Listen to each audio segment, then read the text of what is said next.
Hello, everybody, and welcome to Answers News for Wednesday, June 23rd.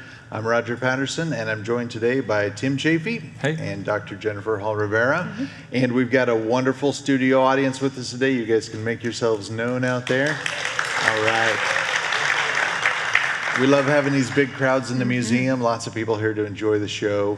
Makes it a little hard for me to get to the drinking fountain from my office, but we'll take that any day. That's a good problem to have. Yes, it definitely is. Yeah, and we especially like the crowds when we have people here from Green Bay like we saw earlier. So yeah, great. Go Pack, go. I probably shouldn't say that on air. Huh? That's okay.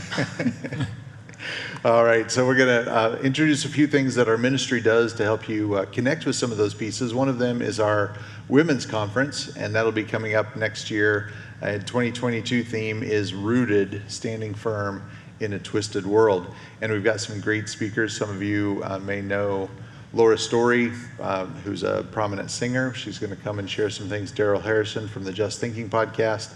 Some guy named Ken Ham, I think that's his name.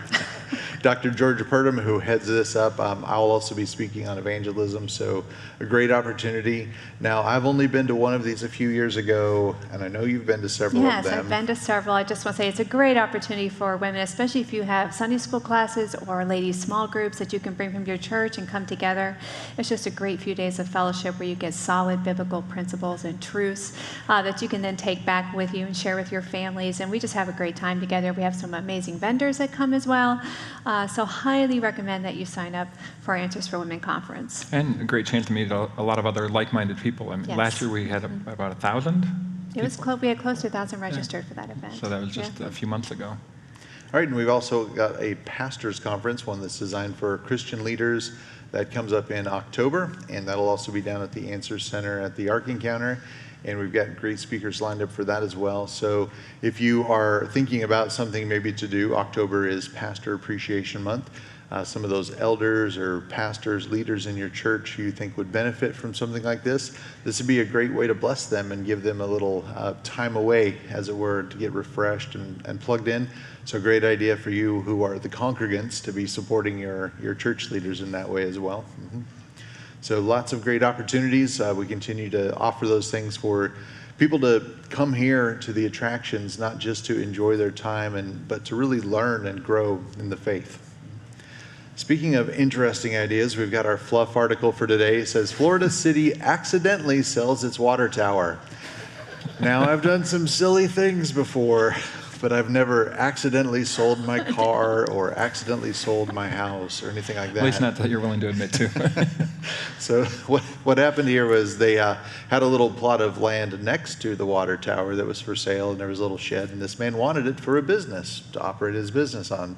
But when we got to the closing, it looked complicated. Like, he's looking at the paperwork, and it's far more extensive than just this little building that he wanted to buy. And he even mentioned it at the closing. He said, this looks a little more complicated than it should be. And they're like, oh, it's fine. I think they probably didn't want to go through all the deeds and all the information as well. And so they went ahead and sold it to him for, was it $55,000? That's what they said in the article. I don't know if that was just a made-up number. Yeah, I don't know if that was the actual price, but they...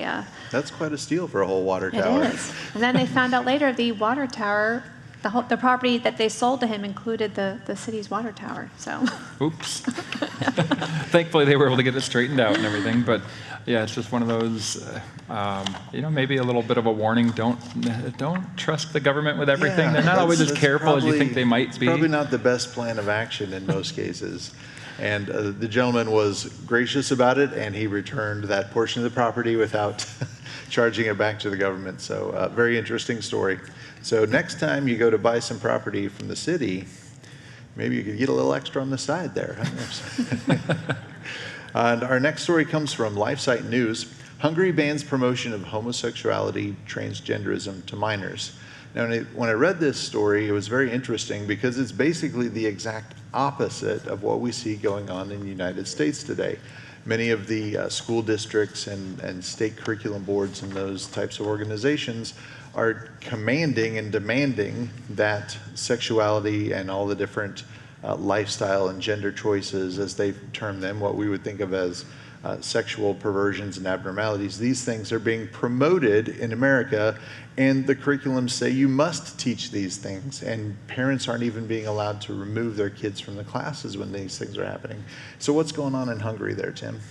Well, they have actually passed a law that they are not allowed to promote those ideologies to people under 18. And that's not just in the schools. That may affect the television programs that they watch. So shows that they might watch that are coming from the United States, they may not be allowed to be played in Hungary. And it's been interesting that we were talking about a little while ago that some of these nations that used to be part of, these Soviet bloc nations, or like Poland as well, in many cases they're far more conservative on family issues, on these biblical values, than what the United States is. It's almost like things have flipped in the last 40 years in those areas. So the way this is being spun by a lot of other media is it's misleading. They haven't banned homosexuality. They haven't criminalized it. They haven't, people who are homosexual are not being thrown into jail or being executed. None of that's going on.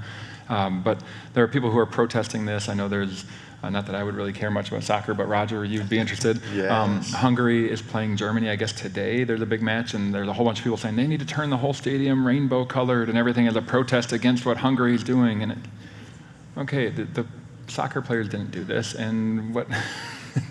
All they're saying is, let's just protect our children Right. at ages when they're very vulnerable and very impressionable, and let's just protect and try to not to impose these issues on them. And I definitely would like to give kudos to the Prime Minister there, because he literally says he eliminated gender studies, he has banned same-sex adoptions, he's required disclaimers on any pro-LGBT books that may be being published, and he's really trying to just protect the natural family. So it's really great to see, and I really wish we saw these kinds of things happening here in the United States. Yeah, it's almost like the roles have been reversed in that sense. And just to declare, pro-LGBT books that are aimed at kids, Right, targeted aimed at at kids. That's what children, right. that's what this rule is. So.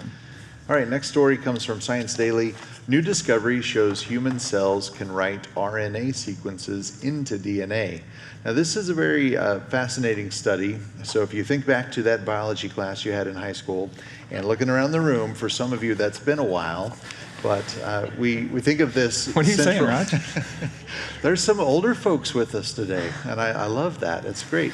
I teach biology, and so I study this all the time, but it's very fascinating to think about the central dogma is that DNA gets translated into RNA, gets translated into proteins. And that loop back from RNA to DNA doesn't happen very often. And what we're seeing here in this study is that there's an enzyme called a polymerase, and there are about 14 of these in a typical cell, and they perform functions of helping the DNA get transcribed into other DNA and then messenger RNA. So whether the DNA is being copied or it's being turned into messenger RNA that's being sent out of the nucleus to go turn into proteins, there's an interaction here that's happening where these polymerase molecules help check for errors in the copying of the DNA. So as we would understand this, God has put into our DNA, as it's replicating, it's duplicating itself, all these different checks and balances to make sure that there aren't a bunch of mistakes. Because when there's a lot of mistakes in your DNA, we wind up with terrible genetic diseases and things like cancer. So that's a bad thing. So what this study has found is this very complex design that helps to take the mRNA information and basically use it as kind of a spell checker to look back at the DNA. And it can even take that information and reinsert it back into the DNA to fix those errors. So it's a very complex, fascinating structure. Which obviously is a result of evolutionary chance processes over chance millions of years, right? over time. These 14 different enzymes happen to interact in these ways. No, that's silly. They happen to come about, first of all, from nothing, and then they happen to come together at the right time in order to do these things. And it just shows good that, luck. the immense, how much we don't know about DNA and RNA, and how much there still is to discover. Because you think about God and His infinite wisdom, we only know a fraction, right, of the potential and the understanding of DNA. So this is it was really interesting to see how much more we're going to learn from that and how it's directly going to affect DNA sequencing. Yep, Definitely. so as we continue to study these polymerase molecules and how they interact inside the cell, we could potentially be using them for different types of therapies to repair errors in the DNA. Things we think about diseases like cystic fibrosis that are caused by mutations. There's a potential here to use that to help correct those errors in the DNA and correct those cells.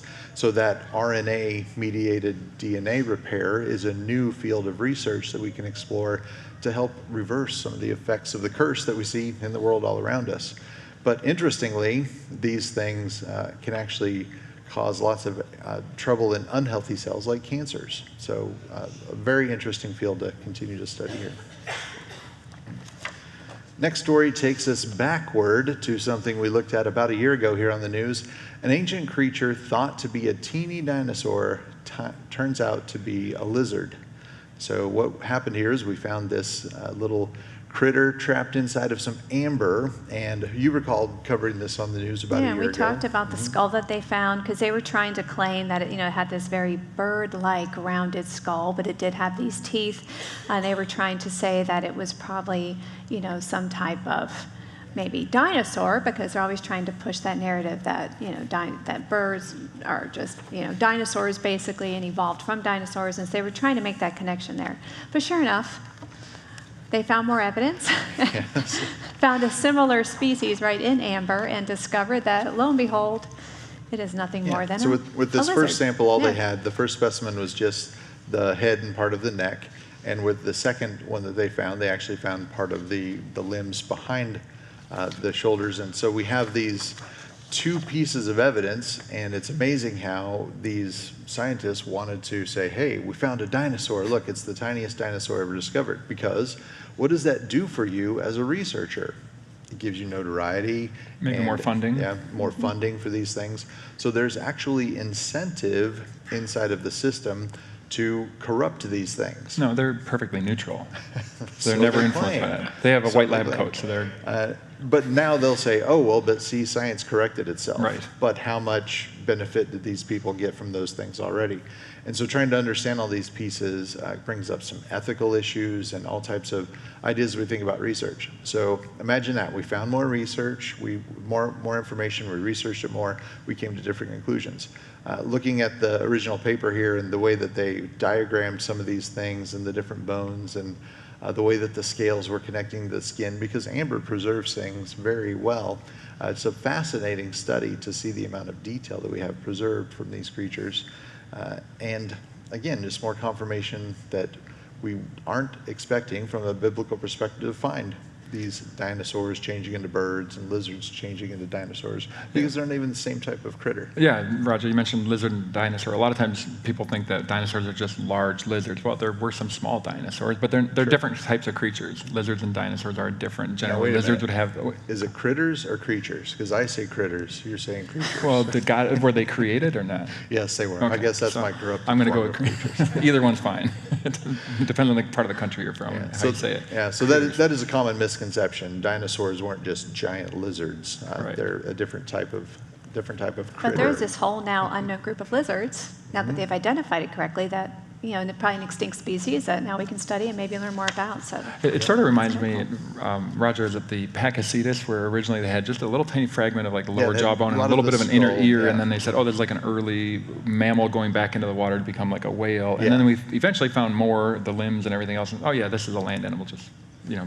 it's the same So sort of thing. What was the walking whale of Pakistan, Pachycetus, turned into Just a a land walking land mammal, and as more evidence came out. So we can be reminded that we interpret evidence. Facts don't speak for themselves. We're always interpreting those things. All right, here we have an interesting story that comes from Fox News. CBS anchor excuses Walgreens shoplifter in viral video. You're getting probably something you need when you're stealing from Walgreens.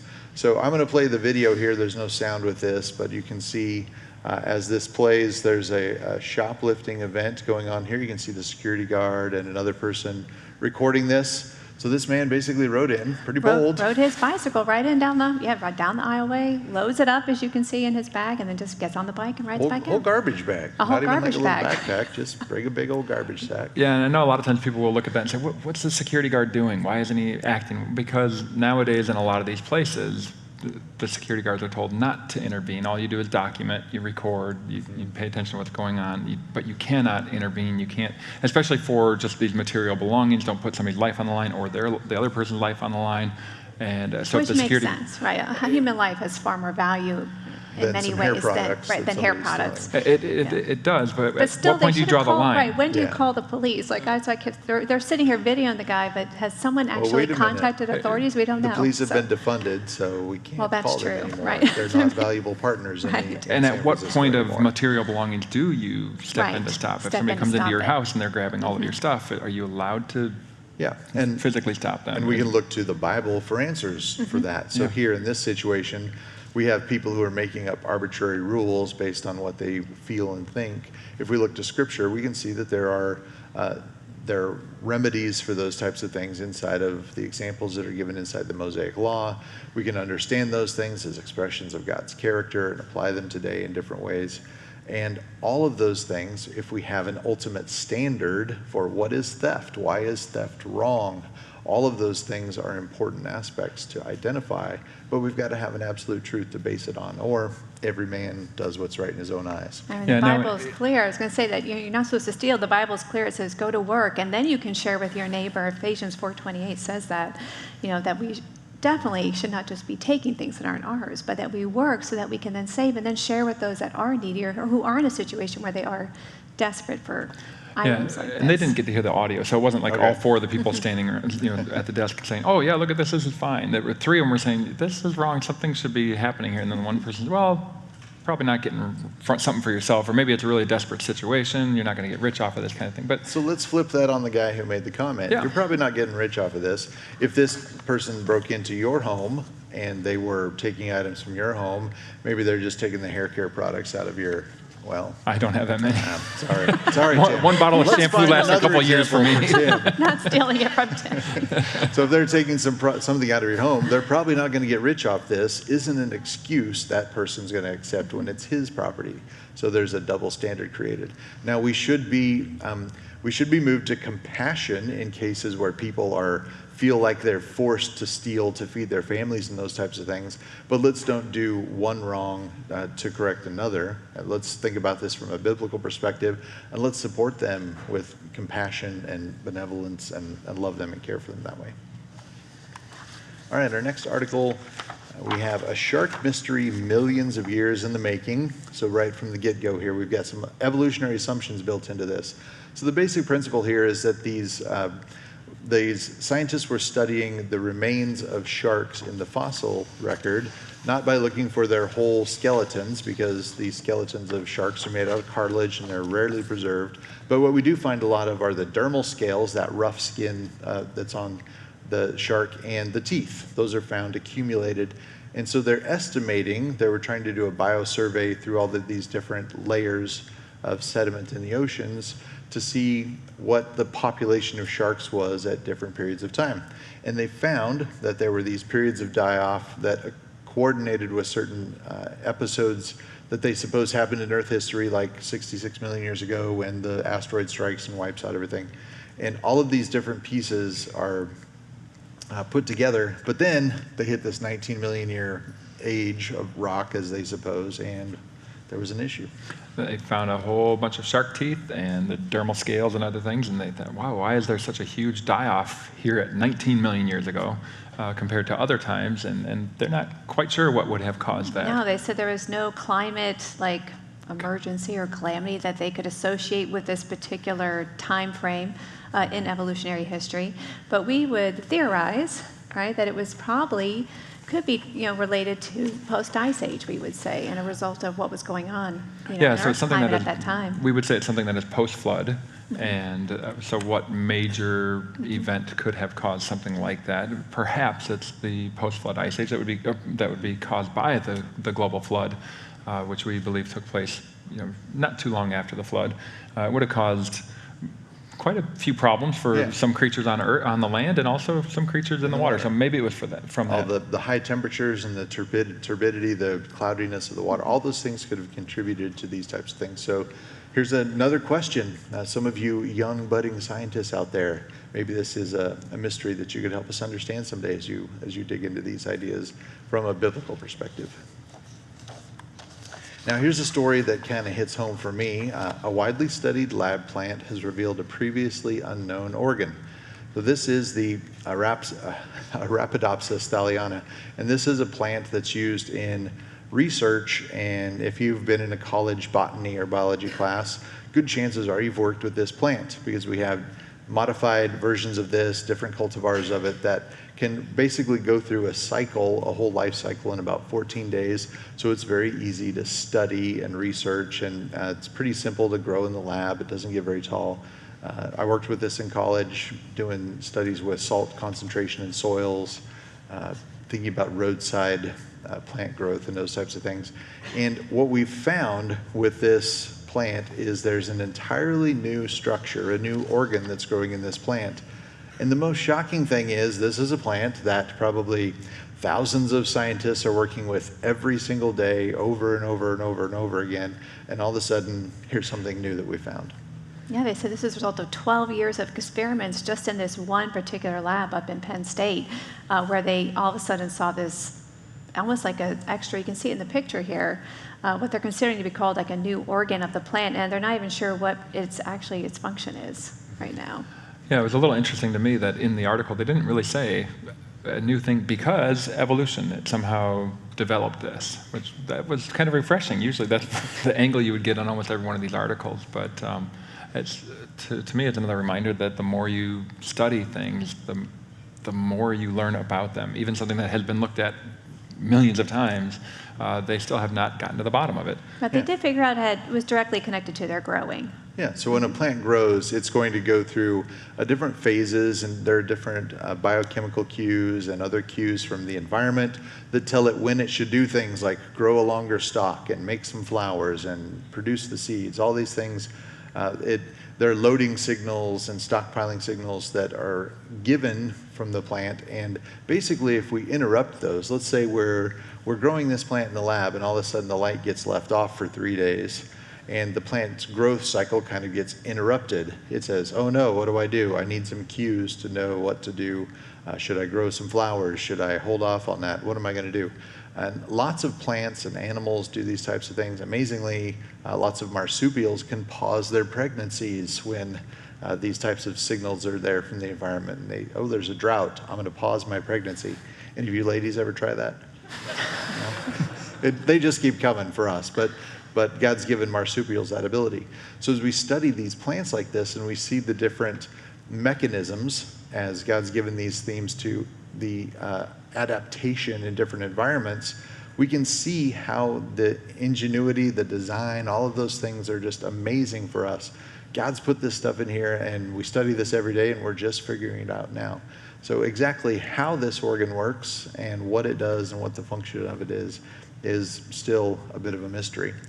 And this kind of hits close for home for me as well, because I used to teach biology, and Tim's got something to tell you about here, because if I do it, it's self-promotion. Well, but then you would be the best person to tell people about it. So Roger put this book together several years ago. In fact, I used to use this when I was teaching. It's called Evolution Exposed, and it has to do with biology textbooks. It was at the top 4 biology textbooks being used at that time, and it went through and was highlighting what you might call lies in the textbooks, or things that are just factually inaccurate in the textbook, and showing from these major publishers and that are being used in schools around the country and around the world, things that just are not accurate, and giving a proper biblical perspective on those things. It's not just saying, here's where creationists disagree with evolution. Here are things that are just factually not true that are being shown in your textbooks to push evolution. So Roger did a great job on that, and I'll even promote the other one. There's another book just like this for earth science textbooks. So. And he has a unique perspective, because you were an evolutionist, and you've taught evolution,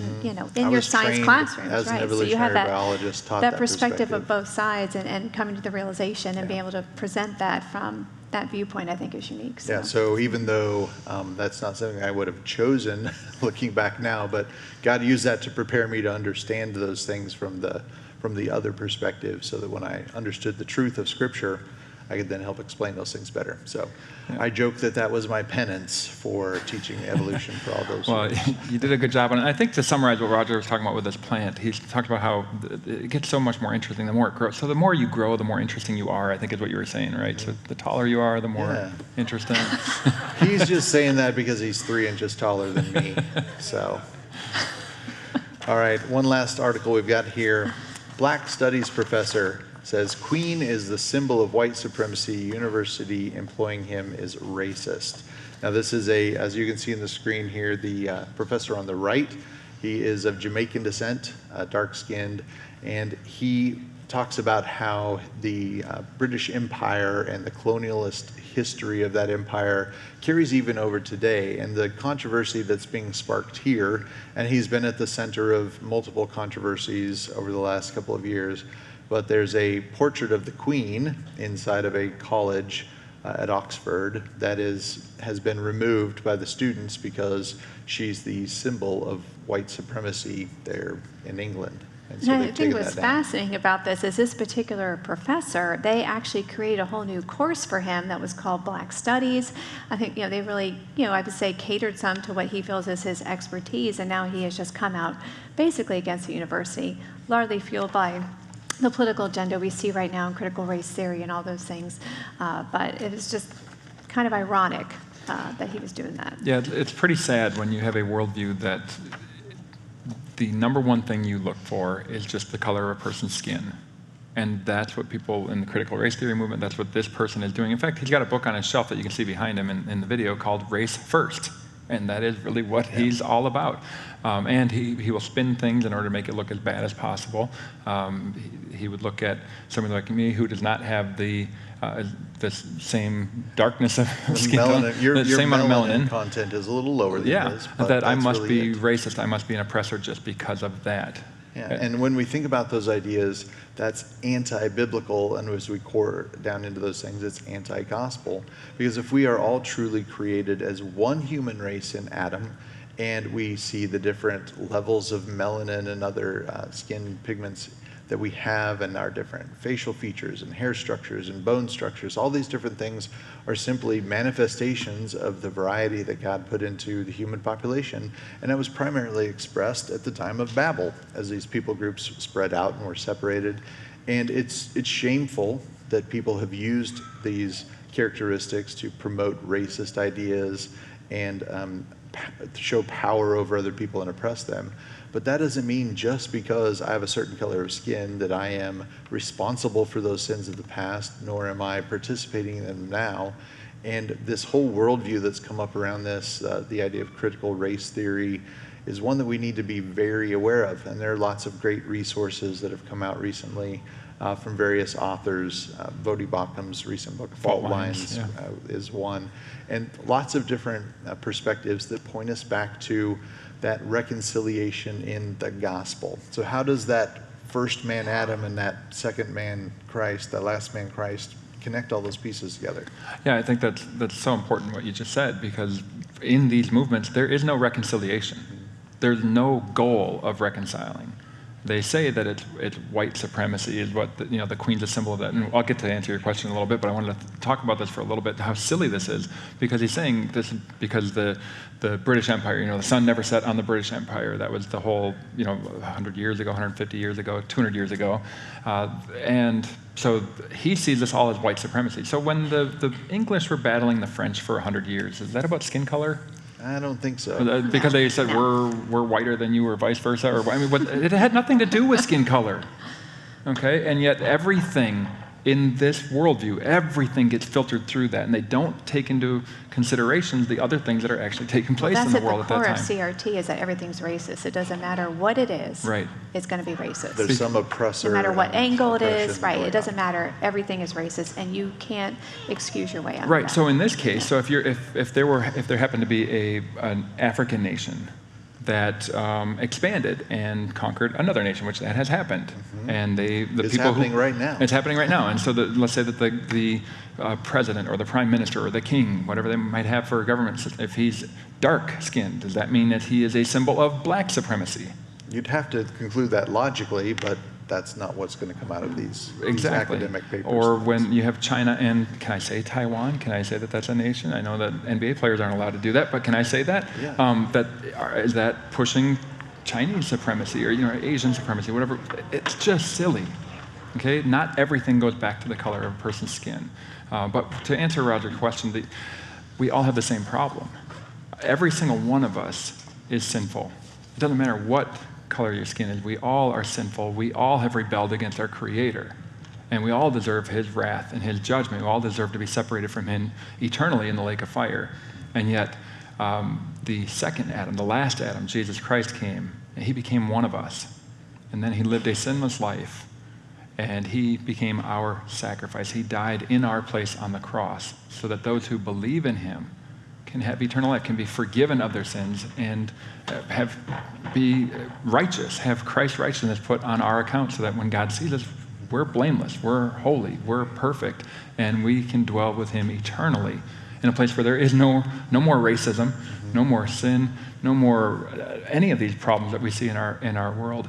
And then I don't want to leave out that 3 days later God raised Him from the dead, showing His power over sin and death, and giving us the hope in the future, of, that restoration, that reconciliation will include people of every tribe and tongue and nation. Amen. Around the throne worshiping the Lamb. And it's not based on their skin color. It's not. It's based on Christ's righteousness. Right. And we have a great series on our Answers TV, and we highly recommend our streaming platform. It's only $39 a year, and we have our One Race, One Blood conference, which is on there with Bodie Bachman was actually in that particular conference, as well as other fabulous speakers. Dr. Charles Ware, I believe, was involved in that as well. So if you're looking for biblical answers and ways to talk about this issue of racism, that is an excellent resource. And we also have books as well. The curriculum to go along with that if you want to deal with these issues inside of your church or Bible study groups. But in all of this, our hope is not in some worldly wisdom. It's in Christ and what He's done for us. That's where we look for reconciliation in all these things. Whether it's dealing with the age of the earth, whether it's dealing with social issues and sexuality, whether it's dealing with scientific stuff, all of these things, we can look back to Scripture and be reminded that it's God's truth that we can trust in. And didn't Jesus tell us to love one another, love your neighbor as yourself, to love your enemy?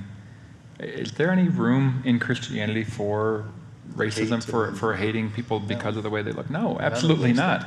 Because what I just mentioned, one another, neighbor, and enemy, that covers everybody. So that's who we're commanded to love, not just people who look like us or who we might be comfortable around. We are to love everyone. That's what we're commanded to do. Absolutely. All right, we thank you for joining us. That's all we've got for you today, and we will look forward to seeing you back on Monday. God bless.